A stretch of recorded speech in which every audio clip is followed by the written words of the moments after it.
Salam sejahtera Malaysia, denyut nadi suara rakyat bergema di channel ini. Jangan lupa tekan butang subscribe, like dan share. Malaysia kita punya, cintai Malaysiaku, kita jaga kita.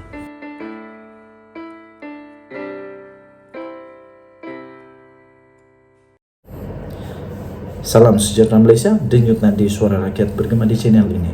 Ampun tuanku, beri-beribu ampun, sembah batik, mohon diampun. Daulat tuanku, digarhayu tuanku, kebuah duli yang maha mulia Sultan Selangor.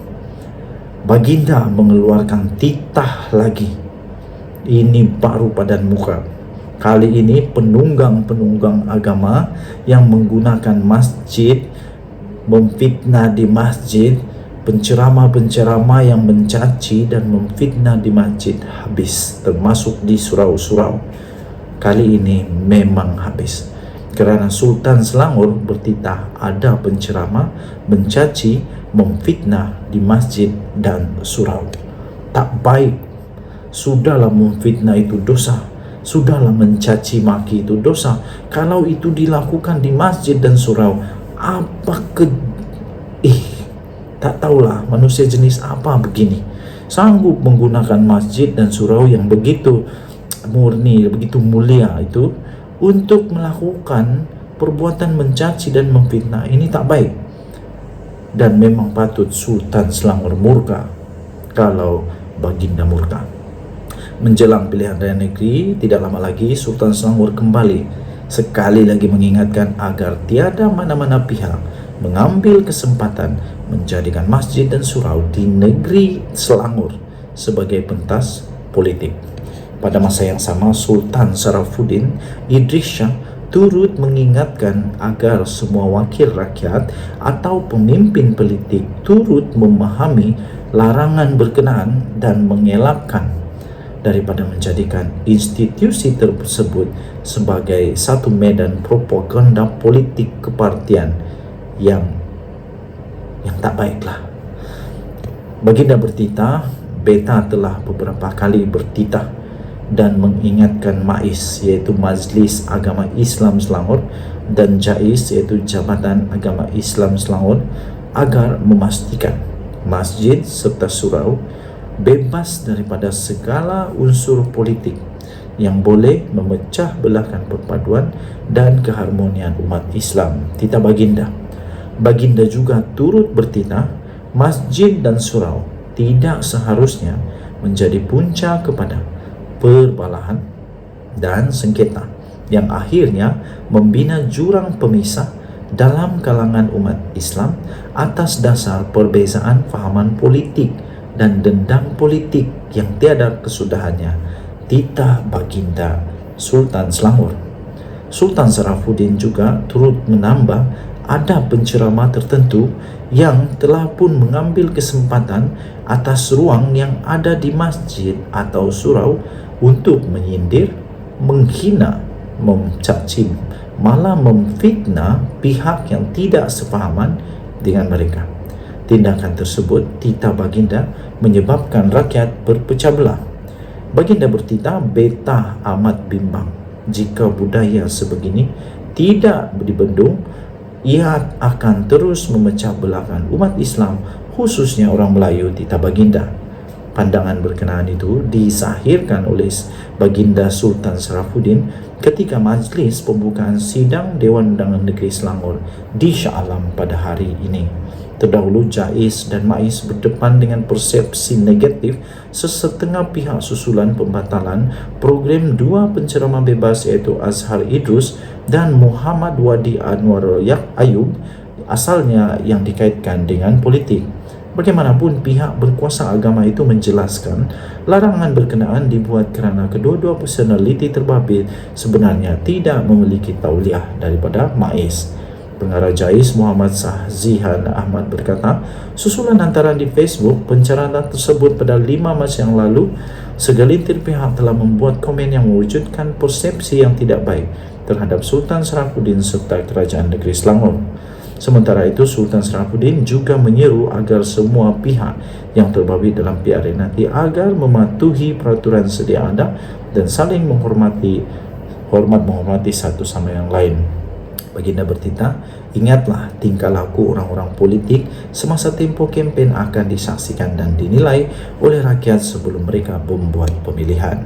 Baginda juga turut bertita melihat kepada kesan dan implikasi buruk ini, betah menitahkan bahawa hanya mereka yang berkelayakan dan mempunyai tauliah dari jawatan kuasa tauliah MAIS sahaja yang dibenarkan untuk memberi ceramah, kuliah, tazkirah atau pengajian di masjid, surau atau di mana-mana tempat di Selangor ini, titah Baginda. Baginda juga turut bertitah sekali lagi beta menegaskan bahawa mereka yang benar-benar mahir dan mempunyai pengetahuan yang luas sahaja mengenai agama Islam sahaja yang layak untuk diberikan tauliah untuk mengajar bagi mengelak nasir ajaran sesat serta budaya fitnah memfitnah dari berlaku, titah Baginda. Ampun Tuanku, beribu-ribu ampun, sembah patik, mohon diampun, daulat Tuanku. Kita jumpa lagi, bye-bye. Salam sejahtera Malaysia, denyut nadi suara rakyat bergema di channel ini. Tuan-tuan dan puan-puan yang dihormati sekalian, beberapa hari yang lalu kita berada dalam keadaan yang nervous, agak gemetar dan kesian juga kepada Tan Sri Mahyidin Mak Yassin. Kerana apa? Kerana dia sudah pun dikenakan dengan 6 pertuduhan dan beliau juga mengakui beliau sukar mau tidur kerana risau. Pertama, kedua, dia juga mengakui bahawa dia mungkin tak ada wang lagi untuk membayar denda lagi sekiranya dia dikenakan dakwaan lagi. Kerana terbukti hari ini Muhyiddin telah didakwa menerima hasil daripada aktiviti haram sebanyak 5 juta ringgit Malaysia. Tuan-tuan dan puan-puan, bekas Perdana Menteri Tan Sri Mahyidin Mak Yassin telah didakwa atas pertuduhan pengubahan wang haram yang melibatkan 5 juta ringgit Malaysia yang berkaitan dengan program Jana Wibawa. Presiden Bersatu dan pengerusi Perikatan Nasional PN itu yang memakai sut serba hitam didakwa semasa prosiding di hadapan Hakim Mahkamah Session Shah Alam Rozila Saleh pagi ini. Pertuduhan pengubahan wang haram yang dibentangkan di bawah Seksyen 4-1-B itu mengikut Akta Pencegahan Pengubahan Wang Haram, Pencegahan Pembiayaan Keganasan dan Hasil daripada Aktiviti Haram AMLA TFPUAA 2001 dibaca bersama dengan Seksyen 87-1 Akta yang sama. Sekarang ini Muhyiddin Yassin, seorang pemimpin dalam Bersatu, juga bekas Perdana Menteri yang sudah pun berusia 76 tahun, sudah pun kita ketahui bahawa beliau kalau didapati bersalah untuk 6 pertuduhan yang dulu itu, beliau boleh dipenjarakan sehingga 20 tahun. Sekiranya dengan umur 76 tahun sekarang dan beliau di penjara lagi 20 tahun, beliau hanya akan keluar daripada penjara dengan umur 96 tahun. Itu belum termasuk lagi daripada pendakwaan yang baru ini. Beliau yang sekarang 76 tahun itu didakwa telah menerima 5 juta ringgit Malaysia hasil daripada Bukhari Equity Sendirian Berhad yang disalurkan ke dalam akaun Bersatu pada 7 Januari 2022. Kesalahan itu telah didakwa dilakukan di M-Bank Cawangan M-Corp Mall, Jalan Persiaran Barat, Petaling Jaya pada 7 Januari tahun yang lalu. Bagaimanapun, Tan Sri Mahyidin Mak Yassin atau dikenali sebagai Muhyiddin Yassin itu mengaku tidak bersalah sejurus selepas pertuduhan itu dibacakan. Beliau berkata mengaku tidak bersalah dan mohon dibicarakan, kata Muhyiddin ketika prosiding tersebut. Ahli Parlimen Pago itu boleh dipenjarakan untuk pertuduhan yang kali ini selama 15 tahun dan denda tidak kurang daripada 5 kali ganda jumlah atau nilai hasil daripada aktiviti haram berkenaan yang dilakukan atau 5 juta ringgit Malaysia, yang mana satu lebih tinggi jika disabitkan kesalahan. Sekiranya Tan Sri Mahyidin Mak Yassin dipenjarakan kerana kalah dengan 20 tahun daripada pertuduhan yang pertama dan pertuduhan yang kedua ini beliau dipenjarakan 15 tahun, maka beliau akan mengumpul sebanyak 35 tahun. Makna kata kita berdoa semoga Tan Sri Mahyidin Mak Yassin tidak bersalah. Dan kita berdoa semoga beliau kalau dipenjarakan tetap sehat sehingga tamat. Tapi rasanya susah juga sebab dia akan lebih daripada 100 tahun pada ketika itu. Beliau akan lebih 100 tahun, lebih 110 tahun baru dia boleh keluar daripada penjara. Takut-takut saja nanti kalau dia dipenjarakan, kesian kalau dia sampai akhir hidup dia di penjara. Terdahulu Timbalan Pendakwa Raya SPRM Ahmad Akram Karib memohon mahkamah supaya mengguna pakai ikat jamin 2 juta dengan 2 penjamin beserta syarat tambahan yang ditetapkan ke atas Muhyiddin di Mahkamah Session Kuala Lumpur minggu lalu.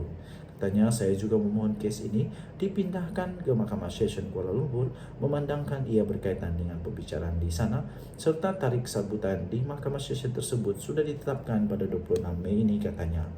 Rozila kemudiannya membenarkan permohonan pendakwaan untuk mengguna pakai jaminan serta syarat tambahan yang ditetapkan oleh Mahkamah Session Kuala Lumpur, yaitu tertuduh menyerahkan pasportnya kepada mahkamah serta membenarkan kes itu dipindah ke mahkamah yang sama. Selain Ahmad Akram, pendakwaan juga dikendalikan oleh Timbalan Pendakwa Raya Muhammad Fadli Muhammad Zamri, Zendelim Wahikyong, Kalaivani Anandorai dan Mazia Muhaidi. Tuan-tuan dan puan yang dihormati sekalian, kita juga berharap semoga kebenaran akan tersingkap, salah tetap salah, menang betul tetap betul. Dengan tadi Suara Rakyat bergema di channel ini, kita jumpa lagi, bye bye.